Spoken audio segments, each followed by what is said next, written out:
میں نے جو متعدد مواقع سے آیات مبارکہ آپ کو سنائی کہ ہر جگہ پر چوٹی کی چیز صبر ہے، آخری چیز جو بیان ہوتی ہے وہ صبر ہے۔ سورۃ العصر میں آخری بات وَتَوَاصَوْا بِالصَّبْرِ یا ایھا الذین آمنوا استعینوا بالصبر والصلاۃ، اے ایمان والو مدد حاصل کرو صبر سے اور نماز سے۔ ان اللہ مع الصابرین، اللہ تعالیٰ صبر کرنے والوں کے ساتھ ہے۔ اور پھر آگے چل کر وبشر الصابرین الذین اذا اصابتهم مصیبۃ قالوا انا للہ وانا الیہ راجعون، اے نبی بشارت دیجئے، خوشخبری دیجئے ان صبر کرنے والوں کو کہ جن پر جب بھی کوئی تکلیف یا مصیبت نازل ہوتی ہے تو کہتے ہیں کہ ہم اللہ ہی کے ہیں اور اللہ ہی کی طرف ہمیں لوٹ جانا ہے۔ صبر کا مفہوم ہے اپنے آپ کو تھامنا، روکنا، برداشت کرنا، تحمل کرنا، اور جو بھی اپنا ایک طے شدہ مقصد ہے کسی بھی مخالفت سے بددل ہوئے بغیر، کسی بھی تکلیف یا مصیبت سے ہراساں ہوئے بغیر اس کی طرف پیش قدمی کیے چلے جانا۔ بڑی سخت سردی پڑ رہی ہے، فجر کا وقت ہے، گرم پانی کا اہتمام نہیں ہے، اب اس وقت فجر کی نماز کے لیے اٹھنا، ٹھنڈا پانی اگر ہے تو وضو تو کرنا ہوگا، اس ٹھنڈے پانی سے وضو کرنا، اس وقت لحاف سے نکلنا ہی بہت مشکل، ٹھنڈے پانی سے وضو کرنا اور مصیبت۔ یہ جب تک انسان میں صبر کا مادہ نہ ہوگا ممکن ہی نہیں۔ اس کو کہیں گے صبر علی الطاعہ، اطاعت پر صبر کرنا۔ ناگواری محسوس ہو رہی ہے لیکن اس ناگواری کو برداشت کرتے ہوئے انسان اللہ کے حکم کے اوپر جمع رہے، اللہ کے حکم پر عمل کرے۔ یہ کیا ہے؟ یہ صبر ہے۔ اگر یہ صبر نہیں ہے تو ظاہر بات ہے کہ انسان اللہ کے اس حکم پر عمل نہیں کر سکے گا۔ صبر کا مادہ نہیں ہوگا تو آپ کام نہیں کر سکیں گے۔ اور اسی کا ایک دوسرا رخ ہے، جب آپ دعوت حق کے لیے کھڑے ہوں گے پہلا قدم کیا آتا ہے؟ استہزاء، تمسخر، مذاق اڑانا، جس کی میں مثال اب دینا چاہتا ہوں محمد الرسول اللہ صلی اللہ علیہ وسلم کی شخصیت سے۔ دیکھیے ہم کیا اور ہماری بساط کیا، ہم کیا مبلغ ہوں گے، کیا داعی ہوں گے، ہمارے اپنے دامن پر داغ ہوتے ہیں، لیکن یہ کہ محمد الرسول اللہ کے دامن پر کوئی داغ تھا؟ ان کو تو سارے مکے والے الصادق الامین کہتے تھے، نہایت محبوب شخصیت تھے، ان کے لیے تو جا صادق جا الامین یہ الفاظ سننے میں آتے تھے، آنکھوں کا تارا۔ لیکن جب آپ نے دعوت اب شروع کی، اب قرآن مجید میں دیکھیے کسی نے کہا مجنون ہو گئے، دماغ خراب ہو گیا، پاگل ہو گئے، اجی شاعر ہیں، کچھ شعر جوڑ لیتے ہیں ہم پر دھوس جماتے ہیں۔ کسی نے کہا ساحر ہے، کچھ جادو سیکھ لیا ہے، یہاں تک کہ ایسے بدبخت بھی پیدا ہوئے، قرآن میں ہے ساحر کذاب، سحر کرنے والا جادوگر نہایت جھوٹا۔ یہ الفاظ کہے جا رہے ہیں کس کی شان میں؟ محمد الرسول اللہ صلی اللہ علیہ وسلم۔ قرآن میں نقل کیا گیا یا ایھا الذی نزل علیہ الذکر انک لمجنون۔ کبھی آپ نے اس کا ترجمہ سوچا؟ ہے وہ شخص، دیکھیے تصور کیجئے حضور جا رہے ہیں، تشریف لے جا رہے ہیں، کسی دعوت میں ہے، تبلیغ میں، یا ویسے ہی تشریف لے جا رہے ہیں، اور کوئی ایک جمگھٹا ہے لوگوں کا، ادھر سے فقرہ آتا ہے، تیر کی طرح لگتا ہے دل میں جا کر محمد کے صلی اللہ علیہ وسلم۔ اے وہ شخص جس کا یہ خیال ہے کہ اس پر کوئی ذکر نازل ہو رہا ہے، ہمارے خیال میں تو تمہارا دماغ خراب ہو گیا ہے۔ یا ایھا الذی نزل علیہ الذکر انک لمجنون، کہا کہ نہیں کہا؟ اور یہ نہ سمجھیے کہ حضور صلی اللہ علیہ وسلم کے قلب مبارک کو تکلیف نہیں ہوتی تھی۔ میں قرآن سے ثابت کروں گا، میں کہیں کوئی کہانیاں بیان نہیں کرنا چاہتا۔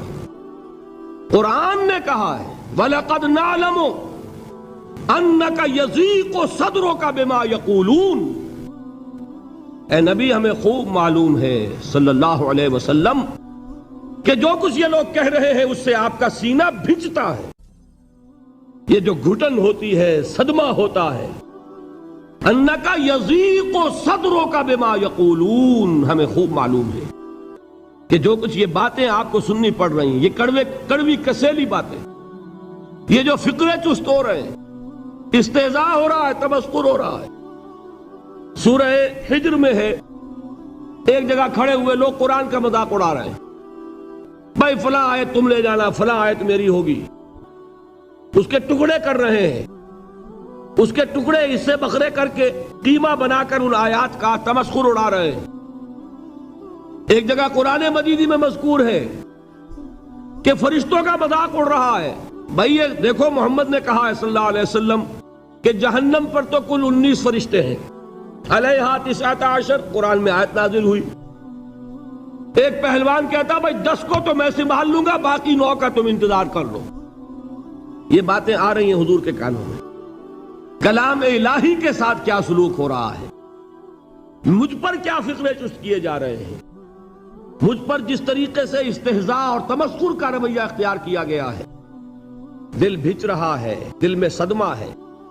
دیکھیے سورہ نون ہے، اور میرے نزدیک یہ دوسری وحی ہے جو حضور پر نازل ہوئی ہے، اس کی ابتدائی آیات، نون والقلم وما یسطرون ما انت بنعمت ربک بمجنون وان لک لاجرا غیر ممنون وانک لعلی خلق عظیم فستبصر ویبصرون بأیکم المفتون ان ربک هو یعلم بمن ضل عن سبیلہ وهو اعلم بالمہتدین۔ نون، قسم ہے قلم کی اور جو کچھ یہ لکھتے ہیں۔ اے نبی آپ اپنے رب کی نعمت سے مجنون نہیں ہیں۔ یہ کیوں کہا جا رہا ہے؟ حضور کو جو صدمہ پہنچا ہے وہی نازل ہوئی ہے دل جوئی کے لیے، تسلی کے لیے۔ آپ کیوں برا منا رہے ہیں؟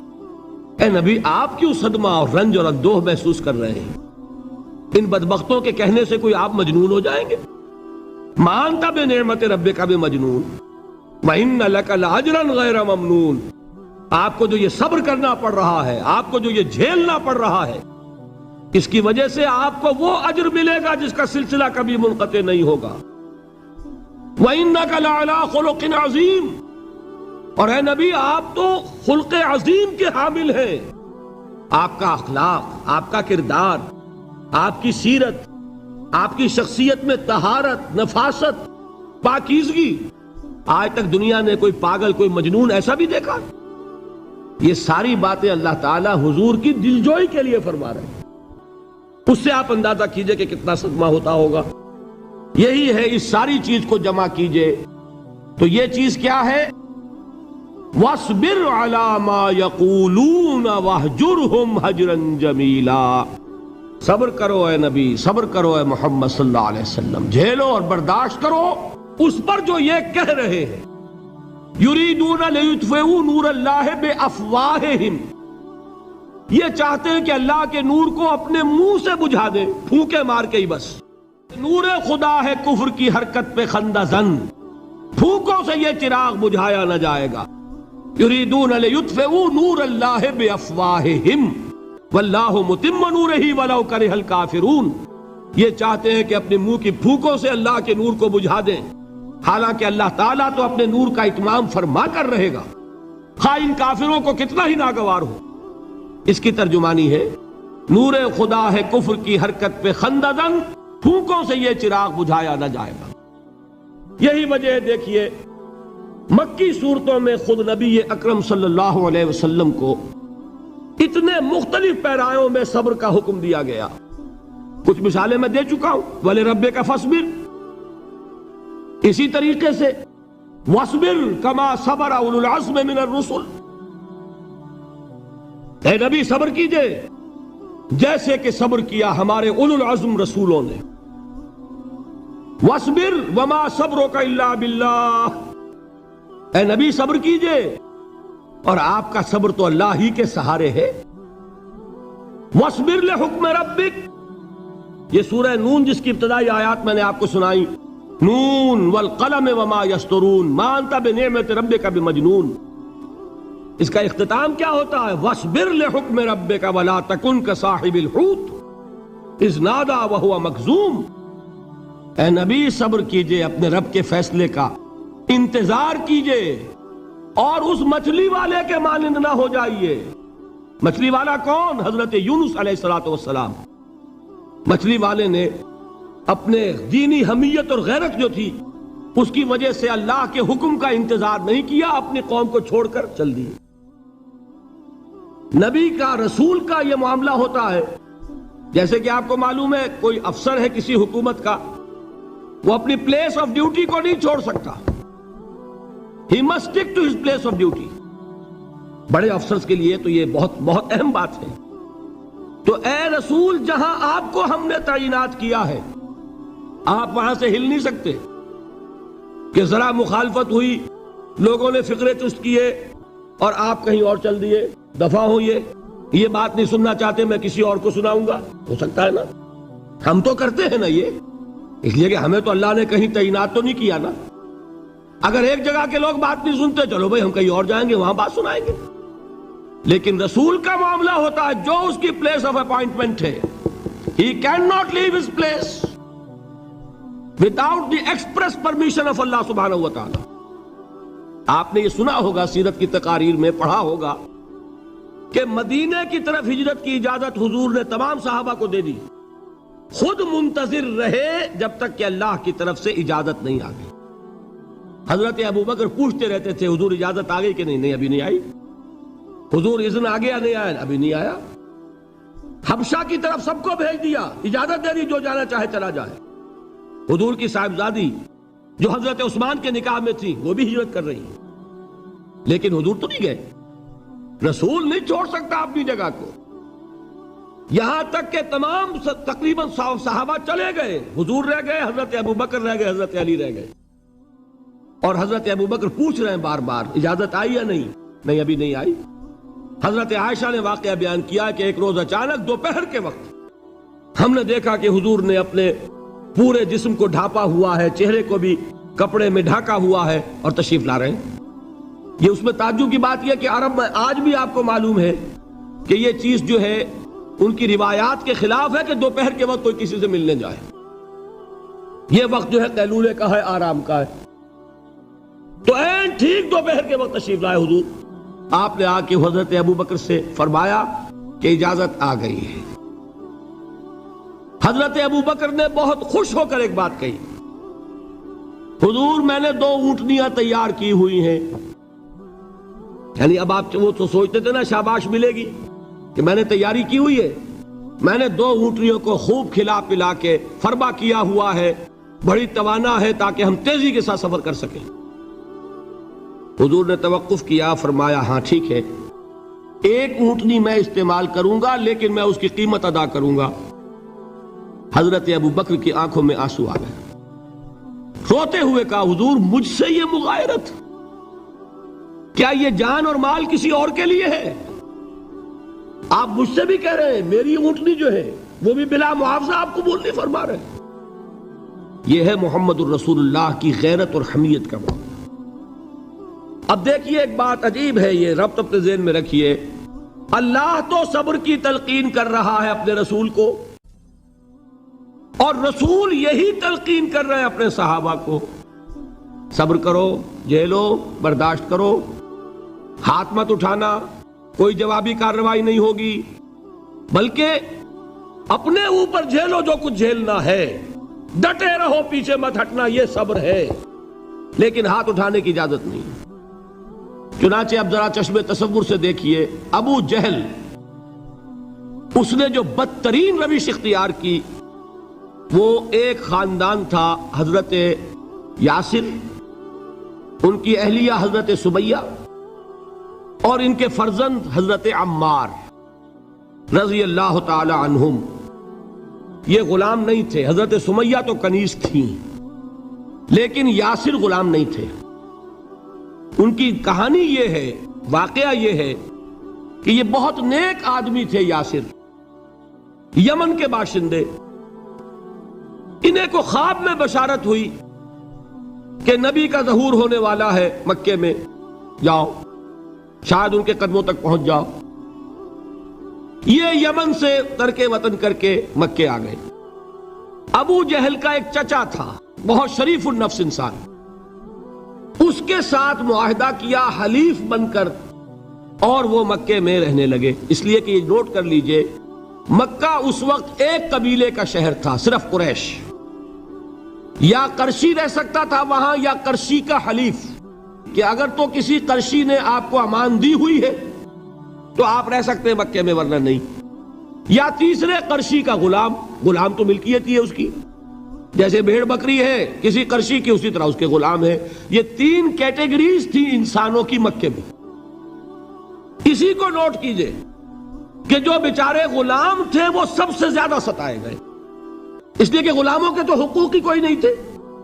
بلال غلام تھے، ابو فقی غلام تھے، زنیرہ ایک کنیز تھی، ان کو جو ماریں پڑی ہیں اس کا آپ کو معلوم ہے۔ حضرت بلال کے ساتھ جو کچھ امیہ ابن خلف نے کیا، کہ جس طریقے سے کہ حیوانوں کی لاشیں جو ہے کھینچ کر گھسیٹ کر لے جائی جاتی ہیں، ان کی گردن میں رسی ڈال کر گھسیٹتے، اسی طریقے سے حضرت بلال کے گردن میں رسی ڈال کر ٹھیک دوپہر کے وقت مکے کی سنگلاخ گلیوں کے اندر گھسیٹا جاتا تھا۔ نیچے زمین جل رہی ہے توے کی طرح، اور ویسا بھی ہوتا تھا کہ چت لٹا دیا، اوپر سے وہ آگ مکے کا، کہ سورج جو ہے ذرا نوٹ کیجئے، آگ برسا رہا، نیچے زمین توے کی طرح جل رہی ہے، اور ایک بھاری سل بھی لا کر جو ہے سر پر رکھ دی، چھاتی پر رکھ دی گئی ہے کہ آواز نہیں نکل رہی، جھاگ نکل رہے منہ سے، لیکن اس حال میں بھی احد احد احد، ایک ایک اللہ، قل هو اللہ احد، الفاظ نکل رہے۔ یہ ہے وہ صبر، صبر علی الابتلاء، صبر علی الایذاء۔ یہ ابتلاء اور ایذاء پر صبر ہے، جھیلو برداشت کرو، اس توحید پر قائم رہو، محمد کی رسالت کے اقرار کرتے رہو صلی اللہ علیہ وسلم، لیکن ہاتھ نہیں اٹھانا۔ اب میں آپ کو بتا رہا تھا یہ تو غلام تھے، یہ جو تھے یاسر، یہ حلیف تھے، غلام تو نہیں تھے نا۔ البتہ وہ ابو جہل کے چچا کی کنیز تھی یہ سمیہ، انہوں نے اجازت لے کر ان سے نکاح کر لیا، یہ تو کنیز رہیں گی۔ بیٹا جو ہوا وہ بھی ایک طرح سے، جب کنیز زیادہ ہے تو غلام ہو گیا، عمار ابن یاسر۔ وہ جو شخص تھا بہت شریف النفس ابو جہل کا چچا، وہ مر گیا۔ اب ابو جہل جو ہے اس خاندان کا سربراہ ہے، لہذا یہ تینوں جو افراد ہیں وہ اس کے رحم و کرم پر ہیں۔ یاسر کو بھی پروٹیکشن اگر ہے تو ابو جہل کی ہے، ابو جہل جو چاہے کرے، اور سمیہ تو کنیز ہے ہی، اس کا تو کوئی حق ہے ہی نہیں، جو چاہے کرے، اور عمار ان دونوں کا بیٹا ہے، لہذا بدترین معاملہ کیا ابو جہل نے ان تین افراد کے ساتھ۔ حضرت سمیہ کے ساتھ جو کچھ کیا گیا ہے آپ اس کا تصور نہیں کر سکتے۔ بالآخر جو شہید کیا ہے حضرت سمیہ کو، ایذائیں دے دے کے، سسکا سسکا کے، ان کے جسم کے نازک حصوں کو جلا کے، داغ دے کر، کہتا کیا تھا، ایک دفعہ کہہ دو کہ میرا جو یہ بت ہے یہ بھی الہ ہے، مان لو میں چھوڑ دوں گا۔ تنگ آ گیا، کسی طریقے سے ایک دفعہ کہہ دو پھر میں چھوڑ دوں گا۔ لیکن یہ میاں بیوی حضرت یاسر اور حضرت سمیہ رضی اللہ تعالی عنہما، یہ ہے ثبات، یہ ہے صبر، یہ ہے استقلال، ایک مرتبہ بھی کہنے کے لیے تیار نہیں ہوئے، جو چاہو کر لو، اب ہم تو اس سے پیچھے نہیں ہٹیں گے۔ تنگ آ کر اس نے حضرت سمیہ کی تو شرمگاہ میں برچھا مارا اور شہید کیا۔ حضرت یاسر کے بارے میں ایک روایت یہ ہے، ستا ستا کے، تنگ کر کر کے، آخر کار جو ختم کیا، انہیں شہید کیا کس طرح، 4 سانڈ اونٹ جوان، ان سے رسے باندھے، ایک رسے سے ایک بازو باندھا، دوسرے سے دوسرا بازو باندھا، تیسرے سے ایک ٹانگ باندھی، چوتھے سے دوسری ٹانگ باندھی، اور چاروں کو دوڑایا ہے کہ جسم کے پرخچے اڑ گئے۔ اس وقت سامنے سے حضور گزرتے تھے جبکہ آل یاسر کے ساتھ یہ معاملہ ہو رہا ہے، کیا فرماتے تھے، اسبروا یا آل یاسر فإن موعدکم الجنہ، اے یاسر کے گھر والوں صبر کرو، جھیلو، اس لیے کہ تمہارے وعدے کی جگہ جنت ہے. اللہ تعالیٰ ادھر آنکھ بند ہوگی ادھر جنت میں تمہارا داخلہ ہو جائے گا. یہ ہے تواصوا بالصبر والعصر ان الانسان لفی خسر. یہ تواصوا بالصبر پر کون عمل کر رہا ہے؟ محمد الرسول اللہ صلی اللہ علیہ وسلم. دے تو بھی محمد کی صداقت کی گواہی. یہ صداقت کی گواہی دیتے ہوئے انہوں نے اپنی جانیں دے دی. 4 سے لے کر 12 تک 8 برس اس کو کہتے ہیں پرسیکیوشن، فزیکل پرسیکیوشن، تشدد، مار پیٹ، جلانا، دہکتے ہوئے انگاروں پر لٹانا، فاقے رکھنا، بھوکے رکھنا. ان کو ڈال دی گئی زنجیریں، گھروں میں بند کر دیا گیا نوجوانوں کو. حضرت عثمان کو چچا نے ان کے ایک چٹائی کے اندر لپیٹا اور دھونی دے دی. دم گھٹ رہا ہے، جان نکل رہی ہے. حضرت مصعب بن عمیر رضی اللہ تعالی عنہ، وہ نوجوان 200 درہم کا جوڑا ان کا سل کر آتا تھا شام سے تیار ہو کر. لباس معطر ہوتا تھا، جدھر سے نکل گیا پوری گلی جو ہے وہ معطر ہو گئی. انگلیاں اٹھ رہی ہیں، وہ جا رہا ہے مصعب، یہ خوشبو اس کی ہے. اس مصعب کے ساتھ کیا سلوک کیا؟ باپ تو مر چکا تھا، ماں نے پالا تھا، دولت بہت چھوڑ کر گیا تھا باپ، لہذا ماں نے بڑے ناز و نام میں پالا، بڑے لاڈ پیار میں. 200 درہم کا جوڑا تیار ہو رہا ہے. لیکن یہ کہ آپ کو معلوم ہے عرب کے اس معاشرے میں عورت کی کوئی حیثیت نہیں تھی، ماں کا اختیار نہیں تھا. چچا تھا اب سربراہ خاندان کا. چچا نے کہا مصعب اگر تم نے اپنے باپ کا دین چھوڑ دیا ہے تو باپ کی دولت پر بھی تمہارا کوئی حق نہیں ہے، نکل جاؤ گھر سے. اس نے یہ سوچا تھا کہ مصعب کے ہوش ٹھکانے آ جائیں گے، دن میں تارے نظر آ جائیں گے، ناز و نام میں پلا ہوا گھر سے نکل کے جائے گا کہاں؟ یہ سارا نشہ جو ہے توحید کا یہ حیران ہو جائے گا. حضرت مصعب کا جواب بالکل برعکس تھا. اچھا ٹھیک ہے چچا جان، میں گھر چھوڑتا ہوں. وہی بات جو کبھی کہی تھی ابراہیم نے. باپ نے کیا کہا تھا؟ واجرنی ملیہ، جاؤ چلے جاؤ، دفع ہو جاؤ میری نگاہوں سے. حضرت ابراہیم نے کیا جواب دیا تھا؟ سلام علیک ساستغفر لک ربی انہ کان بی حفیہ. اچھا ابا جان، آپ کا حکم یہی ہے تو میں چلتا ہوں، آپ پر سلامتی ہو. میرا رب مجھ پر بڑا مہربان ہے، میں اس سے آپ کے لیے استغفار کروں گا. چل دی. یہی جو ہے حضرت ابراہیمی کی نسل ہے نا قریش. آج ابراہیم کے ایک بیٹے کے ساتھ وہی معاملہ ہو رہا ہے مصعب کے ساتھ، اور مصعب چلنے کے لیے تیار ہو گئے. چچا نے سوچا، میں سمجھتا تھا کہ ہوش ٹھکانے آ جائیں گے، یہ تو تیار ہو گیا نکلنے کے لیے. غصے میں آ کے اگلی بات کہی، یہ کپڑے جو پہنے ہوئے تم نے یہ بھی اسی مشرک باپ کی کمائی کے ہیں، اتارو ان کو. وہیں کپڑے اتارے، مادر زاد برہنہ گھر سے نکالے گئے. ماں کے پاس پہنچے، ماں نے آنکھوں پر ہاتھ رکھے. مصعب کیا ہوا؟ ماں سے کہتے ہیں کہ ماں میں موحد ہو گیا. اور وہاں سے گئے، پھر حضور کی خدمت میں کپڑے کہیں سے مانگے ہوں گے. یہ مصعب ہیں 200 درہم کا جوڑا پہننے والے. جب حضور پر مدینے کے 12 افراد ایمان لائے تھے، بیعت عقبہ اولیٰ ہوئی، انہوں نے کہا کہ حضور ہمیں کوئی شخص اپنا ایسا شاگرد دیجئے جو ہمیں قرآن پڑھا سکے. حضور نے حکم دیا مصعب جاؤ، اب مدینے جاؤ، یثرب جاؤ، یثرب والوں کو قرآن پڑھاؤ، انہیں تبلیغ کرو. مصعب گئے ہیں وہاں، 1 سال کی کمائی 75 افراد لا کر حضور کے جھولی میں اگلے سال ڈال دیے کہ حضور یہ میری 1 سال کی کمائی ہے. 72 مرد 3 عورتیں. بہرحال وہ مصعب بن عمیر ہیں جو غزوہ احد میں شہید ہوئے، اور جب شہید ہوئے تو ان کے جسم پر صرف ایک چادر تھی. یہی چیزیں ہیں اصل میں کہ جو ہمارے دلوں کو منور کرنے والی ہیں نور ایمان سے. وہ علم بردار تھے غزوہ احد میں، جھنڈا مسلمانوں کا ان کے پاس تھا. ایک ہاتھ پر ایک شانے پر وار پڑا، ہاتھ کٹ گیا، دوسرے سے تھاما، دوسرے پہ کٹ گیا، اب دونوں حصوں کے بچے ہوئے ٹکڑوں سے جھنڈے کو تھاما، گرنے نہیں دیا، یہاں تک کہ شہید ہو گئے. گرے ہیں تو جھنڈا گرا ہے. شکل میں حضور سے بہت مشابہ تھے. خبر اڑ گئی کہ محمد شہید ہو گئے صلی اللہ علیہ وسلم. یہ مصعب بن عمیر کا واقعہ ہے. جب ان کو اب دفن کرنے کا وقت آیا، اور شہید کے لیے کفن جو ہے اس کا وہی لباس ہوتا ہے جو شہادت کے وقت ہو، حضور کے سامنے ایک پرابلم پیش کیا گیا. حضور، مصعب کے جسم پر تو ایک چادر تھی، اور وہ چادر بھی اتنی چھوٹی ہے، یعنی 2 گز کی چادر بھی نہیں ہے. اس سے اگر سر ڈھانپتے ہیں مصحف کا تو پیر کھل جاتے ہیں، پیر ڈھانپتے ہیں تو سر کھلتا ہے، کیا کریں؟ حضور نے فرمایا سر ڈھانپ دو چادر سے اور پیروں پر گھاس ڈال دو۔ یہ آخری لباس ہے جو محمد کے اس دیوانے کو اس دنیا سے رخصت ہوتے ہوئے ملا ہے، جس کا 200 درہم کا جوڑا چلتا تھا۔ یہ ہے صبر۔ برداشت کیا کہ نہیں کیا؟ یہ خباب بن الارت پیشے کے لحاظ سے لوہار تھے۔ سوچئے ایک زندہ انسان کو دہتے ہوئے انگاروں پر لٹایا جا رہا ہے، ان انگاروں سے کھال جلی، کمر کی چربی پگھلی، اس پگھلنے والی چربی سے وہ انگارے ٹھنڈے پڑے۔ یہ سب کچھ جھیل رہا ایک شخص۔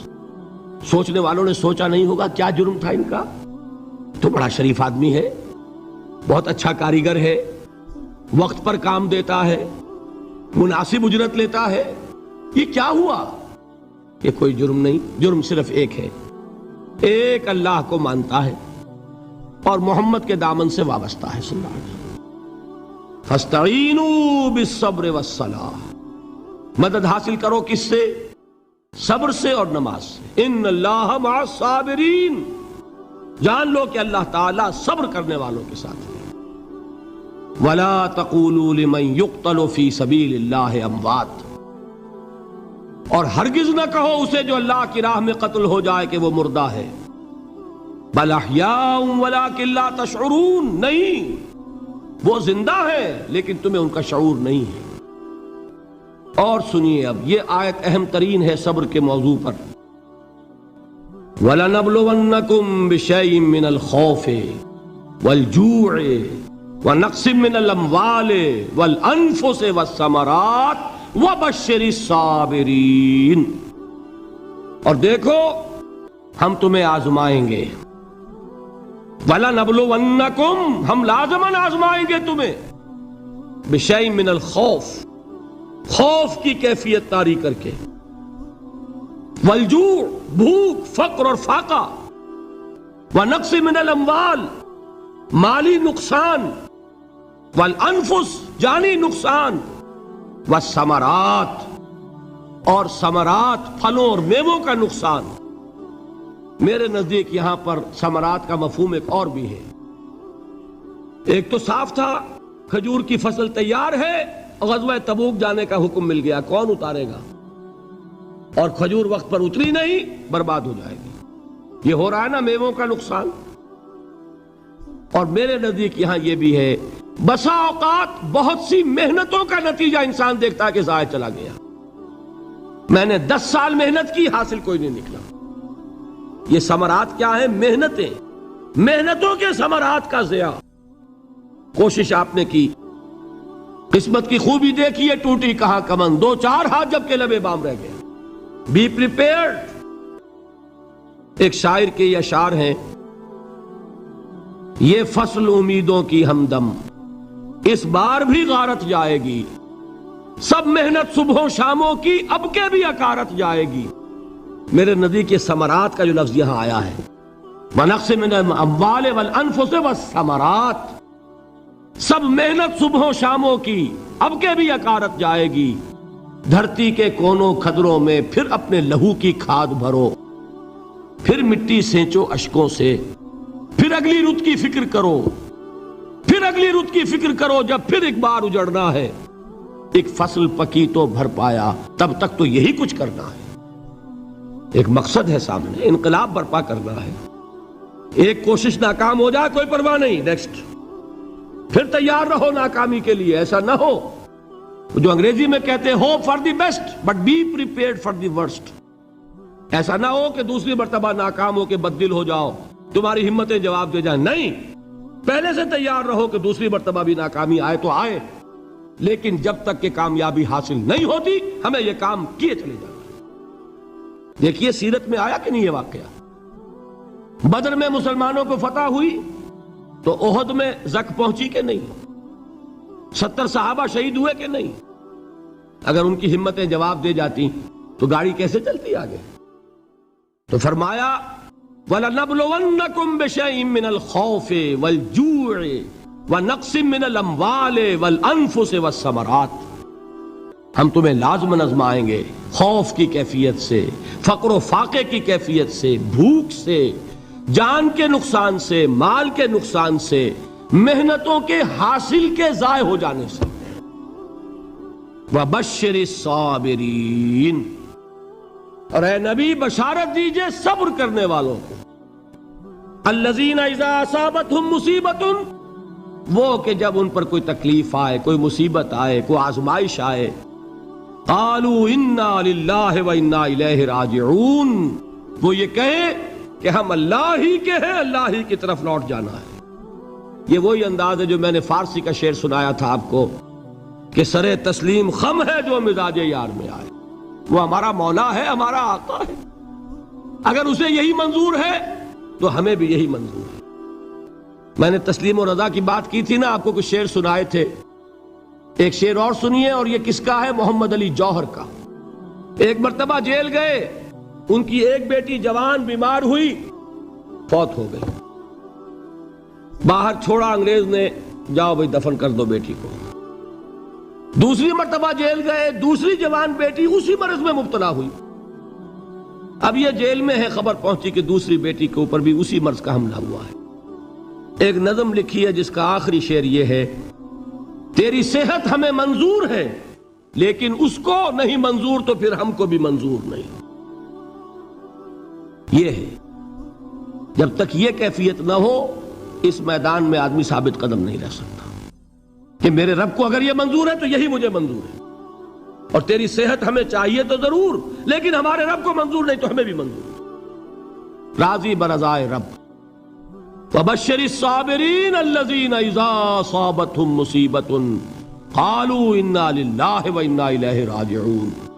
نہ شود نصیب دشمن کے شود ہلاک تیغت، سرے دوستہ سلامت کے تو خنجر آزمائی۔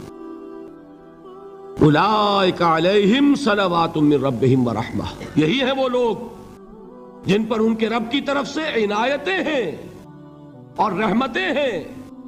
وَأُولَئِكَ هُمُ الْمُهْتَدُونَ، اور یہی ہیں وہ لوگ جو کامیاب ہونے والے ہیں، ہدایت پانے والے، ہدایت یافتہ۔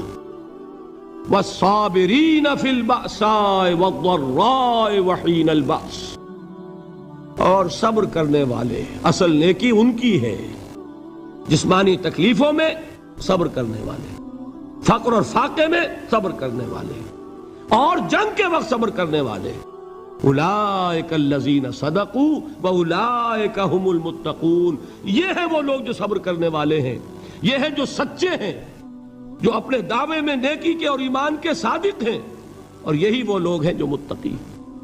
اللہ تعالیٰ نے کیسے کیسے مسلمانوں سے کہا، مسلمانوں تمہیں زک پہنچی ہے تو انہیں بھی تو پہنچی تھی، ان کے 70 نہیں مارے گئے تھے بدر میں، ان کے حوصلے جو ہیں وہ تو پست نہیں ہوئے، وہ اگلے سال آ گئے تم پر چڑھائی کر کے۔ تم کیوں اتنا برا مان رہے ہو؟ تمہارے دل اتنے زخمی کیوں ہو گئے؟ تمہیں تکلیف پہنچتی ہے تو انہیں بھی پہنچتی ہے۔ اپنی غیرت جو ہے ہمیں ذرا اس کا جائزہ لینا چاہیے۔ لوگ باطل نظریات کے لیے کتنی قربانیاں دے رہے ہیں، لوگ باطل چیزوں کے فروغ کے لیے کتنی محنتیں کر رہے ہیں۔ جیسا کہ میں نے ابھی کہا تھا، اسی غیرت کو چیلنج کرنے کے لیے، ذرا آپ کی حمیت دینی کو جوش دلانے کے لیے، قادیانی نوجوان کتنی تعداد میں اپنے آپ کو دین کے لیے وقف کرتا ہے، اور آپ کتنے نوجوان ہیں جو اپنے آپ کو دین کے لیے وقف کر دیں، اور ہوں وہ کھاتے پیتے گھرانوں کے لوگ۔ یہ نہیں ہے کہ اگر کوئی اور کام نہیں کر سکتا تو پھر یہ ہے کہ وہ دین کے کام میں لگ جائے۔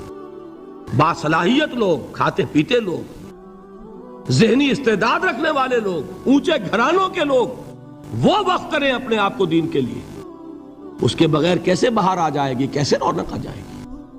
تو دنیا میں باطل نظریات والے جو ہیں، یہ بات کہی گئی ہے، مسلمانوں تم اگر توحید کے لیے لڑ رہے ہو، دیکھتے نہیں ابو جہل کو، اس نے گردن کٹوائی ہے شرک کے لیے، شرک کے لیے گردن کٹوائے، اور تم توحید کے لیے گردن کٹوانے کو تیار نہ ہو۔ اس نے گردن کٹوائی کہ نہیں کٹوائی؟ اور کس طرح کٹوائی ہے؟ چونکہ بڑا متکبر قسم کا، فرعون قسم کا شخص تھا، جب گردن کاٹنے لگے تو کہتا ہے ذرا نیچے سے کاٹنا، تاکہ جب تم نیزے کے اوپر چڑھاؤ میری میرے سر کو تو اونچا نظر آئے معلوم ہو سردار کا سر ہے. وہ بدبخت مرتے ہوئے بھی جو اس کی کیفیت تھی نا اس کو ذہن میں رکھیے. تو یہ اس لوگوں نے قربانیاں دی، جانیں دی. تو فرمایا اگر تم ان سے زیادہ قربانی نہیں دو گے، یہ نوٹ کر لیجئے اس کو، مجرد اگر حق کو غالب کرنا اللہ کے ذمے ہو تو آنے واحد میں غالب کر دے گا، تمہیں تکلیف ہی دینے کی ضرورت نہیں. سمجھ رہے؟ کیا اللہ کے مقابلے میں کوئی باطل کی طاقت ٹھہر سکتی ہے؟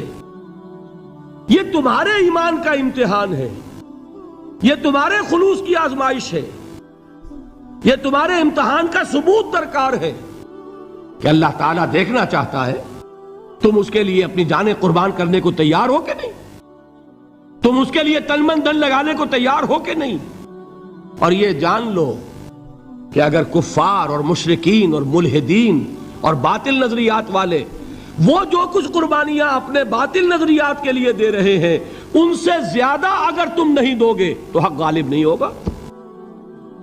انہوں نے جو صبر کیا ہے اپنے باطل نظریات پر، اگر تم اس سے زیادہ صبر کا ثبوت نہیں دو گے اپنے اس حق پر تو حق غالب نہیں ہوگا. اس لیے فرمایا یا ایھا الذین آمنوا اصبروا وصابروا. نہ صرف یہ کہ صبر کرو بلکہ صبر میں اپنے دشمنوں سے آگے نکلو، ان کے صبر سے بڑھ کر صبر کرو. ورابطوا، مرابطہ کہتے ہیں چوکس رہنا، ہوشیار، پہرا دو. ایسا نہ ہو کہ دشمن جو ہے غفلت میں تمہارے اوپر کوئی حملہ جو ہے کر بیٹھے. واتقوا اللہ، اور اللہ کا تقوی اختیار کرو، لعلکم تفلحون، تاکہ تم فلاح پاؤ. یہ ہے حضرات تواصوا بالصبر. میں نے عرض کیا تھا ہر جگہ پر آپ کو چوٹی کی بات صبر ملے گا. آیت الکرسی، آیت البر جو میں نے آپ کو سنائی آخر میں والصابرین فی الباساء والضراء وحین الباس. حامیم السجدہ وما یلقاها الا الذین صبروا وما یلقاها الا ذو حظ عظیم. اس کے بغیر تو نہیں ہوگا.